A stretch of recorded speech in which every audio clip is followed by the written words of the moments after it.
Yo, what's up, kusinero maglulupa? So, reaction ko dito sa sinabi ni Boss Barat AST ni Boss Parak, no, sa patungkol sa hindi na kailangan magbayad ng OT. So, bilang isang empleyado, papayag ka ba na hindi ka bayaran ng OT? Kung mag-extend ka, hindi naman palaging OT, why no? So, tama lang naman yung sinabi ni Kuya Renan tsaka ni Boss Makagagi, no? Siyempre, doon ako sa nila agree. So, ito, panoorin natin yung video ni Makagagi tsaka ni Boss Parak.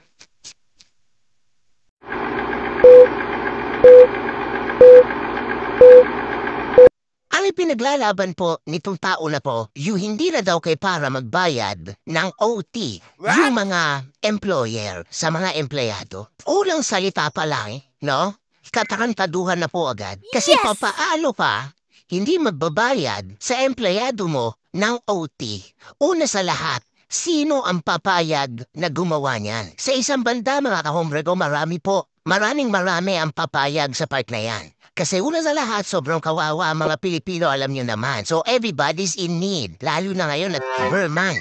They need to come up with something or else mapag-iiwanan sa handaan. Pasko, bagong taon, diba? So, man, we need to grind. Everybody's grinding now. Kaso lang po, ang utak nitong the biggest engot na to, no? Si Boss Barat. Ang utak po ng Boss Barat na to, yung mga usual na negosyante na mga buwakaw. Ito si Boss Barat, si Boss Barat, idol ko naman din talaga to dati. Pero, ngayon sa ginawa niyang reaction video na to, no? So, ginawa niyang video na patungkol sa hindi pagbabayad ng OT sa mga empleyado.